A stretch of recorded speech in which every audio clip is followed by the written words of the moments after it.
Now friends, till now we have discussed four methods.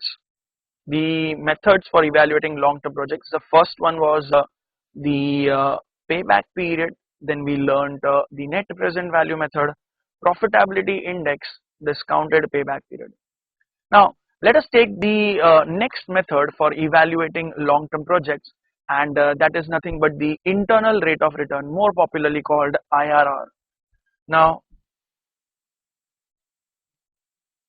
internal rate of return, which is IRR.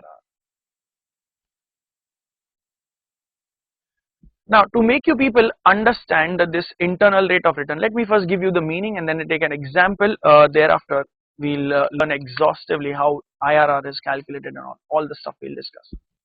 Now what is IRR? IRR is nothing but the rate of return which a project is likely to generate. It should generate, that is something else, but the return which a project is likely to generate is called IRR. Now to understand this part more clearly, let me take an example. First I'll take the example of NPV, the NPV method, and then the same example can be used for calculating and understanding IRR. Now we all know that if we plan to go for any project, the cash outflows associated with the project will be immediate. So how is NPV calculated? NPV is nothing but PVCI, present value of all the cash inflows minus present value of all the cash outflows. That is nothing but NPV. Now suppose there is a project under consideration, say project A, and this project requires say a cash outflow of rupees 1 lakh,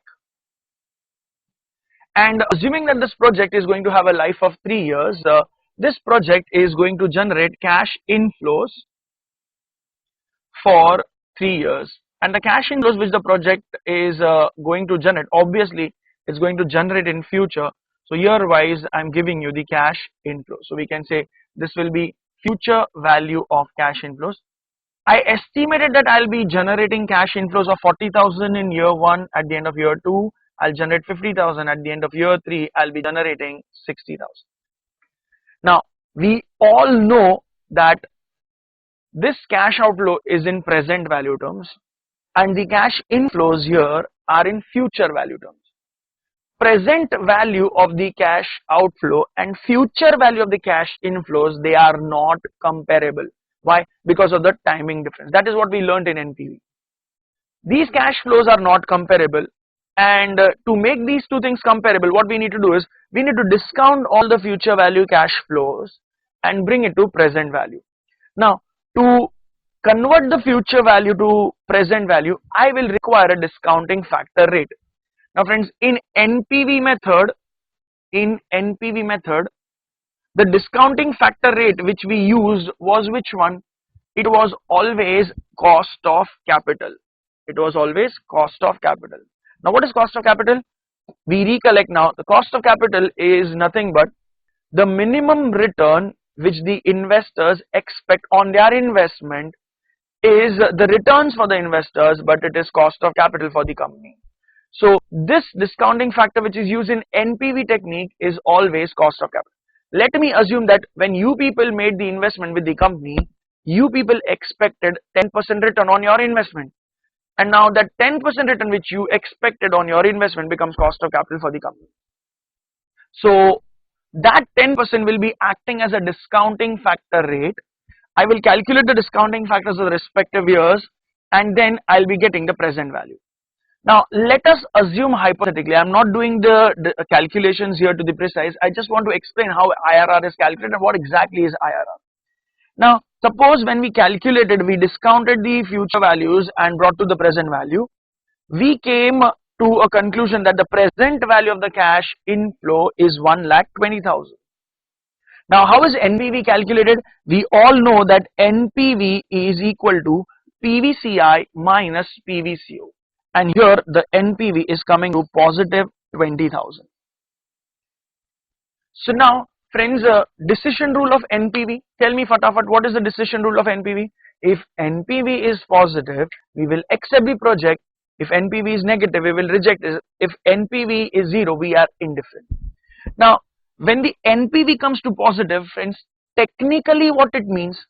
Technically, it means that this project is giving us a return of more than 10%. But how much more? That how much more could be 1000%, it could be 500%, it could be 11%, it could be 12%. But how much is the return which the project is likely to generate? That rate of return which the project is likely to generate is IRR. Again, understand, when NPV is positive, technically it means that the project is going to give me a return of more than 10%. But how much more? That how much more becomes IRR. Now, how is this IRR calculated? Let us understand now. One thing is for sure, that this project now, since the NPV is positive at 10%, this project is giving me a return of more than 10%. So what now I'll do is, I'll take any random rate. Let me take a random rate of say 11%. Now, is this 11% IRR? I don't know at present. It could be, it may be, it may not be. So what did I do? I took a random rate 11%. Now I will discount all the future value cash inflows at 11%. And when I discounted it, I will again get present value. And let us assume that this present value came to say 1,14,000. All these are estimated calculations. It came to 1,14,000. And now at 11%, again my NPV is positive 14,000. Now friends, you only tell me, when the NPV is positive, is the project giving me 11%, less than 11%, or more than 11? Naturally more than 11, because NPV is positive. So how much more? That how much more is IRR?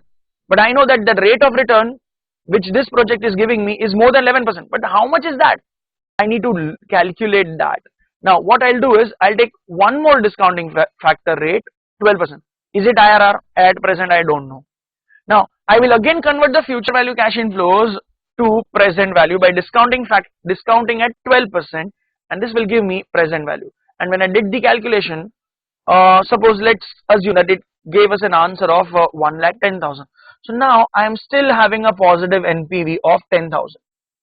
Now friends, when the NPV is positive, is the project giving me 12%, less than 12%, or more than 12? Still more than 12. How much more? We don't know. That is what we need to find. Now what I did was, I took another random rate, say 15%. And when now I discounted the future cash flows at 15%, let us assume that we got exact 1 lakh rupees. Now, how is NPV calculated? PVCI minus PVCO. NPV now is 0. Now friends, when the NPV is 0, is the project giving me 15%, less than 15%, or more than 15? Exact 15%. Now this exact 15% now can be termed as IRR. Is it okay? So what I can conclude is, now if I want to put all the, if I want to define IRR in technical terms, it goes this way. Internal rate of return, or IRR, is that discounting factor rate where PVCI, present value of the cash inflows, equals present value of cash outflows. That is, at IRR, NPV of the project is equal to 0. So friends, what do we understand by IRR? IRR is the rate of return which the project is likely to generate. So I can say this project is likely to generate a rate of return of 15%. See, when I have raised the money from you guys, I have raised with you people expecting at 10%. So that 10% becomes cost of capital for the company. And this will be used as a discounting factor rate in NPV method. And in NPV method, we have to calculate NPV, whereas in IRR method, we have to find out this rate of return which the project is going to give us. So we need to find out the rate where PVCI equals PVCO. So what I want to convey a message here is, IRR is the rate of return which the project is likely to generate. It is that discounting factor rate where PVCI equals PVCO, that is at IRR rate, NPV of the project is equal to 0. And friend, how did we calculate IRR? Do you agree? IRR is calculated by trial and error method. We kept on trying, we kept on trying, we kept on taking any random rate, and the rate where PVCI equated PVCO, that rate automatically was considered to be IRR. So IRR, friends, remember, is always calculated by trial and error method. Now the decision rule, the most important part here is the decision rule. How should a project be accepted or rejected on the basis of IRR? The answer is damn simple. If IRR is more than cost of capital, accept the project. That means if the return given by the project is more than the returns expected by the investors, you should go for the project. If IRR is less than cost of capital, reject the project. If IRR is equal to cost of capital, then we are indifferent. Now this part of decision making is applicable when we have single project under consideration. So when we have only one project under consideration, then if we want to take a decision on the basis of IRR, then we can say if IRR more than COC, accept. If IRR less than COC, reject. If IRR equals COC, we are indifferent. However, in case of multiple projects, when we have n number of projects under consideration, and if we have to select project on the basis of IRR, then you select the proposal which gives you highest possible IRR. Is it okay? I hope everyone has followed this part on IRR.